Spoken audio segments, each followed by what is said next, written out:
Pada tahun 2012, Conrad Henry Roy pergi ke Florida bersama keluarganya untuk liburan. Di sebuah acara, Conrad dikenalkan dengan keponakan teman orang tuanya ini yang bernama Michelle Carter. Karena acara itu diisi oleh bapak-bapak dan ibu-ibu, maka para orang tua ini menyuruh Conrad dan Michelle untuk berkenalan dan sepedaan saja daripada mendengarkan perkumpulan mereka yang membosankan. Sejak hari itu, Conrad dan Michelle hampir setiap hari berkomunikasi dan bisa dibilang pacaran. Hubungan ini terjalin selama 2 tahun, hingga akhirnya pada tanggal 13 Juli 2014, Conrad memarkirkan truknya di minimarket Kmart dan mengisi mobilnya dengan karbon monoksida hingga ia meninggal. Conrad meninggalkan jurnal yang ia tulis sebelum bunuh diri di dalam truk itu. Saat mobil truk ini ditemukan dan mayat Conrad diperiksa, polisi segera memberitahu keluarganya bahwa Conrad yang dinyatakan hilang telah ditemukan meninggal dan dinyatakan bunuh diri setelah diautopsi di rumah sakit di mana Conrad dilahirkan. Karena penasaran dengan alasan kenapa Conrad bunuh diri, polisi memeriksa jurnal yang ia tinggalkan. Dan ternyata di dalam isi jurnal itu ada password semua akun dan barang-barang pribadinya. Hal pertama yang polisi cek adalah tentu saja ponsel Conrad. Saat baru saja handphonenya dinyalakan, satu notifikasi dari Michelle muncul. Dan saat polisi membaca chat mereka, ada pertanyaan Michelle yang bertanya, "Apakah kamu sudah bunuh diri?" Polisi terkejut saat melihat pesan ini dan membuka semua isi percakapan antara Conrad dan Michelle lewat SMS dan email. Dalam percakapan mereka, Michelle setiap hari berulang-ulang membimbing, mengajak, menenangkan, dan menyuruh Conrad untuk bunuh diri. Atas bukti-bukti ini, semua orang bahkan petugas hukum kebingungan. Apakah Michelle ini secara tidak langsung membunuh Conrad? Inilah kisah tragedi Conrad Roy dan Michelle Carter.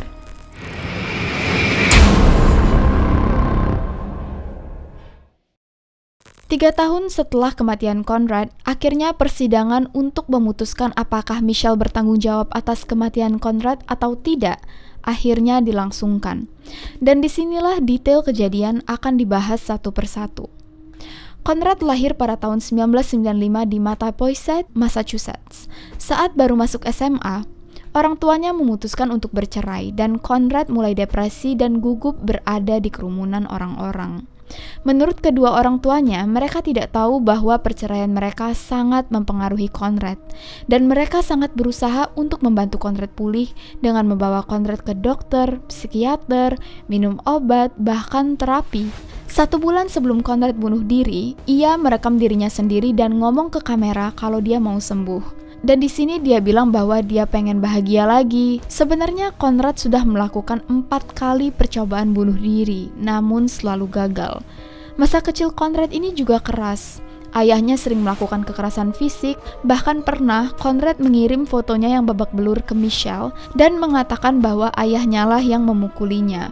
Gara-gara ayahnya nyuruh Conrad untuk beresin piring mac and cheese yang mereka makan ke dapur. Tapi Conrad bilang dia bakal beresinnya nanti, pas filmnya lagi jeda iklan. Terus tiba-tiba ayahnya langsung mukulin dia. Bukan cuma ayahnya aja yang kasar, tapi kakeknya juga sering bicara kasar ke Conrad. Hubungan Conrad dan Michelle ini juga lumayan aneh.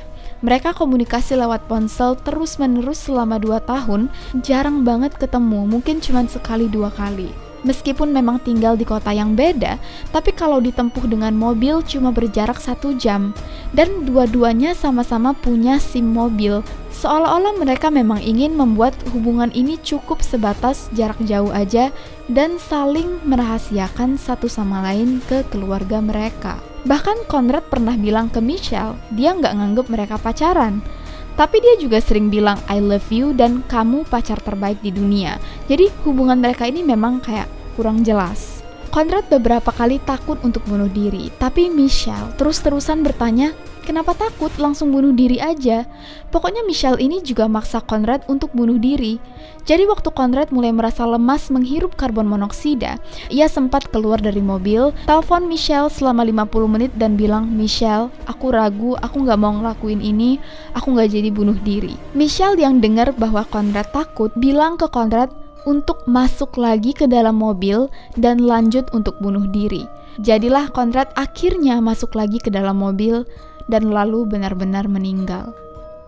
Tapi di pengadilan, pengacara Michelle mengelak. Menurutnya, Michelle tidak bertanggung jawab atas kematian Conrad. Meskipun memang Michelle mendukung Conrad untuk bunuh diri, tapi Michelle nggak ada di tempat. Conrad membeli pompa air sendiri, mengangkut generator sendiri ke dalam mobilnya. Semua hal dilakukan oleh Conrad karena Conrad mau, dan Michelle hanya memberi support. Conrad yang mau bunuh diri dan Michelle tidak bersalah. Tapi sejak awal, Michelle terbukti bohong pada polisi. Dia bilang bahwa dia nggak tahu kalau Conrad mau bunuh diri. Pokoknya Michelle bohong karena dia nggak tahu bahwa polisi sudah membaca semua percakapannya dengan Conrad. Waktu polisi mau menahan HP Michelle, Michelle juga bilang bahwa HP-nya rusak lah, nggak bisa lihat apa-apa lah, padahal HP-nya baik-baik aja. 1 jam setelah dia meyakinkan Conrad untuk masuk ke dalam mobil, dia ngirim pesan ke kakak Conrad untuk pura-pura nanya Conrad ada di mana. Lalu besoknya Michelle chat kakaknya lagi dan nanya sudah ketemu Conrad atau belum. Ibunya Conrad menelpon 911 untuk melaporkan bahwa anaknya hilang. Dan ternyata Michelle juga mengirim pesan ke ibunya Conrad pura-pura khawatir bahwa dia tidak tahu Conrad ada di mana. Saat Conrad akhirnya ditemukan meninggal, Michelle juga bertanya soal pemakaman Conrad, bahkan meminta abu kremasi pacarnya ini dengan ibunya. Michelle sendiri saat itu berumur 17 tahun dan menderita bulimia sejak umurnya 8 tahun. Michelle punya gangguan depresi dan sering melukai dirinya sendiri, jadi dia memang sudah dalam pengaruh obat sejak berumur 14 tahun. Orang-orang dewasa menganggap Michelle ini anak yang baik, sopan, tapi ternyata di mata teman-temannya, Michelle ini sering berbohong. Tambah lagi, Michelle ini dianggap clingy. Michelle hanya punya sedikit teman di lingkungan sekolah yang bernama Sam, Olivia, dan Lexi. Di luar sekolah, mereka sangat jarang bertemu. Michelle sering mengirimi pesan, tapi Sam, Olivia, dan Lexi sering tidak membalas. Michelle pernah mengajak mereka untuk menonton softball, dan Lexi bilang mereka nggak bisa karena mereka ada pesta, dan Michelle nggak diajak. Jadi kadang-kadang untuk mendapatkan perhatian, Michelle ini berbohong agar teman-temannya ini mau mengobrol dan bersimpati. Nah, 2 hari sebelum Conrad bunuh diri, Michelle ini bilang ke teman-temannya bahwa pacarnya hilang. Jadi selagi dia bilang ke teman-temannya bahwa Conrad hilang, Michelle ini sedang chatan dengan Conrad. Menyuruh Conrad minum cairan pembersih lah, beli obat untuk overdosis, atau lompat dari gedung. Pokoknya Michelle memberi saran dan cara-cara untuk bunuh diri. Jadi bisa dibilang, Michelle ini ngetes dulu sebelumnya gimana reaksi teman-temannya pas Michelle bilang kalau Conrad hilang. Seolah-olah dia ini mau mengetes apakah tragedi bisa membuat teman-temannya peduli dengan dia atau enggak. Dan ternyata jawabannya iya. Pengacara keluarga Conrad yakin Michelle ingin Conrad bunuh diri agar Michelle menjadi pusat perhatian sebagai wanita yang pacarnya bunuh diri. Dan memang saat Conrad bunuh diri, Michelle menulis status di Facebook dan dia jadi pusat perhatian. Dia langsung terkenal. Semua orang ngirim pesan belasungkawa, teman-temannya datang ke rumahnya untuk menghibur. Bahkan belum sebulan Conrad dikremasi, Michelle mengadakan event pertarungan softball untuk mengenang Conrad dan untuk menambah awareness tentang mental illness. Tapi acara ini diadakan di kotanya sendiri, bukan kota Conrad. Teman-teman Conrad sempat menawarkan Michelle untuk mengadakan acara ini di kota Conrad saja. Tapi Michelle menolak karena dia bilang dia nggak mau kredit atau apresiasi dari orang-orang itu malah jatuh ke tangan-tangan Conrad, bukan ke tangan dia. Dan itulah alasan dia kenapa acaranya diadakan di kota dia. Malam sebelum Conrad bunuh diri, jadi waktu dia masih bohong kalau Conrad itu hilang, ia ngajak teman-temannya untuk datang ke rumahnya untuk ngehibur dia supaya pikirannya nggak cemas mikirin Conrad. Padahal Conrad gak hilang. Jadi kelihatan banget bahwa Michelle ini seolah menikmati perhatian teman-temannya dan jadi semakin ingin kematian Conrad menjadi kenyataan. Nah, Michelle juga sangat suka dengan TV show Glee. Karena ia terobsesi dengan karakter Rachel dan Finn, ia fans berat Lea Michele dan sering mengasosiasikan dirinya dengan Lea. Lea Michele, baginya mirip. Yang gak familiar dengan Lea Michele, jadi Lea ini berpacaran dengan Cory Monteith di kehidupan nyata. Dan di dalam film, Lea ini berperan sebagai Rachel dan Cory berperan sebagai Finn. Di film ini, Rachel dan Finn juga berpacaran. Tragisnya, Cory Monteith meninggal overdosis pada tanggal 13 Juli 2013. Dan kalau kalian ingat, Conrad meninggal tanggal 13 Juli 2014. Tanggal kematian mereka sama, cuma beda tahun. Orang jadi berspekulasi bahwa Michelle ini memang ingin jadi seperti Lea Michele yang ia idolakan, wanita yang pacarnya meninggal. Bahkan mungkin sengaja memanipulasi Conrad untuk meninggal di tanggal yang sama. Tapi sebelum menyalahkan semuanya kepada Michelle, ternyata Conrad juga enggak innocent. Jadi sejak dulu Conrad sering berbicara soal bunuh diri. Selama 2 tahun mereka kenal, Conrad sering ngirim foto-foto pistol, sering mengucapkan sampai jumpa di kehidupan selanjutnya, aku akan bunuh diri sebentar lagi. Lalu enggak ngebales pesan-pesan Michelle dan hilang begitu saja. Jadi Michelle mengira, oh Conrad ini ternyata beneran bunuh diri. Terus tiba-tiba Conrad chat dan nanya kabar Michelle. Hal ini diulang-ulang Conrad terus-menerus, dan selama 1,5 tahun sebenarnya Michelle selalu mencoba untuk menolong Conrad. Dia selalu bilang dia nggak mau Conrad meninggal, dia nggak mau Conrad bunuh diri, dan selalu berusaha untuk membantu supaya Conrad ini dapat pertolongan. Jadi Michelle ini sebenarnya baru mendukung keputusan Conrad untuk bunuh diri selama 6 bulan terakhir. Dulu saat Michelle coba bantuin Conrad untuk berobat, Conrad malah ngatain dia. Dia juga pernah bilang, Michelle, kamu gak usah kasih tahu siapapun soal aku pengen bunuh diri. Kalau kamu kasih tahu siapapun, aku bakal benci dengan kamu dan aku bakal stop sayang ke kamu. Pokoknya Conrad ini juga kasar dan menekan Michelle tentang semua keinginan dia untuk bunuh diri. Conrad selalu ngasih lihat Michelle bahwa dia memang pengen bunuh diri. Mereka berdua ini memang delusional dan ini semua karena obat. Michelle mengkonsumsi Prozac yang efek sampingnya itu memang membuat orang jadi delusional dan ingin bunuh diri. Conrad juga punya obat yang sama, membuat keinginan dia untuk bunuh diri tambah meningkat. Dan gue gak tahu kenapa obat-obat ini malah justru kedengeran kayak membuat mereka makin buruk. Jadi dengan semua efek samping yang obat mereka konsumsi, ternyata mereka ini juga sama-sama salah didiagnosa. Dan seolah-olah takdir sama-sama dipertemukan.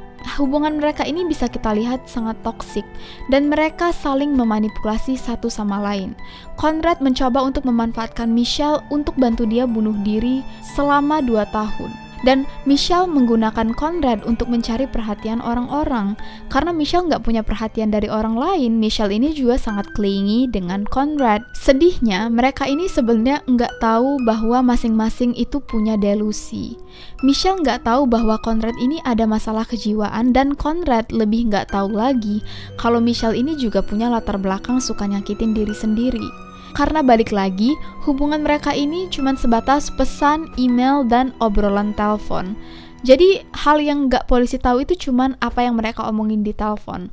Tapi dari seluruh percakapan mereka itu nggak ada indikasi bahwa mereka ini saling tahu detail masalah satu sama lain. Beberapa hari sebelum Conrad bunuh diri, Conrad juga sempat bilang ke Michelle, apa kita kayak Romeo dan Juliet aja? Dan Michelle langsung bilang bahwa dia nggak mau bunuh diri. Nah, mungkin karena akhirnya Michelle ini capek dengan Conrad yang tiap hari bilang mau bunuh diri selama 1,5 tahun. Dia mau bunuh diri, bilang salam perpisahan, takut Conrad tiba-tiba beneran meninggal. Terus setiap kali Conrad gak ada kabar, dia mikir, oh Conrad udah beneran gak ada. Terus tiba-tiba Conrad muncul lagi dan chat nanya kabar. Berulang-ulang skenarionya begini terus dan Michelle mungkin capek. Conrad juga pernah cerita ke Michelle. Jadi ibunya ini pernah tiba-tiba masuk ke kamarnya saat Conrad lagi baca artikel di komputer yang judulnya Cara Terbaik Untuk Bunuh Diri. Gua nggak tahu kenapa hal ini ada di internet. Pokoknya intinya ibunya ini ngeliat artikel itu dan langsung pergi. Seolah-olah Conrad ngasih tahu Michelle bahwa ibu aku tahu kok kalau aku mau bunuh diri. Karena memang Michelle ini delusional, bisa jadi Michelle mengira, oh ternyata Conrad bunuh diri bukan rahasia. Dan kalau dia bantu Conrad untuk bunuh diri, Conrad bakal lepas dari bebannya. Gak perlu tiap hari merancang cara bunuh diri lagi seperti sebelum-sebelumnya. Michelle jadi berpikir kalau ia bantu Conrad bunuh diri, ia bantu pacarnya untuk bahagia. Intinya, mereka berdua ini sama-sama gak sehat, sama-sama gak cerita ke orang dewasa, dan sama-sama mengubur cerita masing-masing. Orang tua mereka sama sekali gak tahu soal hubungan mereka. Mereka cuma pernah bertemu sekali dan siapa yang nyangka kalau mereka ternyata jadinya pacaran. Kalau Michelle enggak memaksa Conrad untuk balik lagi ke mobil itu untuk lanjut bunuh diri, mungkin sampai sekarang Conrad bakal masih hidup. Meskipun memang ada bukti Michelle dan Conrad teleponan selama 50 menit sebelum Conrad akhirnya meninggal, nggak ada bukti sama sekali bahwa Michelle memang melakukan hal itu. Cerita tentang Michelle yang memaksa Conrad untuk balik ke truk ini baru diceritakan Michelle ke Sam 1 bulan setelah Conrad meninggal. Michelle bilang, Conrad meninggal itu salah aku. Aku yang minta dia masuk lagi ke dalam truk padahal dia sudah keluar. Soalnya aku tahu, Conrad bakal ngelakuin ini lagi besok-besok dan aku nggak mau dia ngelakuin hal ini lagi. Seperti yang kita tahu, Michelle ini sangat manipulatif dan sering mengarang hal supaya dia menjadi pusat perhatian. Bisa jadi Michelle mengatakan ini supaya orang-orang semakin bersimpati dengan dia. Akhirnya persidangan ditutup dengan kesaksian dokter dan terapis. Mereka mengatakan bahwa secara fisik Michelle bisa membedakan mana yang benar, mana yang salah, meskipun ada indikasi bahwa dia delusional. Yang kita tahu, meskipun Michelle memang tahu Conrad mau bunuh diri, Michelle nggak tahu apakah Conrad benar-benar meninggal atau enggak. Karena Michelle udah terbiasa diberi ucapan selamat tinggal dari Conrad yang mau bunuh diri, tapi besok-besoknya Conrad masih hidup juga. Hakim yang melihat bahwa di balik kisah tragis Conrad dan Michelle ini ada 2 perspektif yang berbeda, memutuskan bahwa Michelle bersalah atas kematian Conrad. Tapi hukuman Michelle ini terbilang sangat ringan. Dia dipenjara selama 2,5 tahun dan juga kemungkinan akan lebih banyak dirawat di rumah sakit jiwa daripada tinggal di penjara. Gimana guys, menurut kalian Michelle ini memang berhak untuk dihukum atau sebenarnya dia nggak salah? Gue penasaran dengan pendapat kalian, jadi jangan lupa tinggalin komen di bawah. See you guys on the next video. Stay sane and stay alive.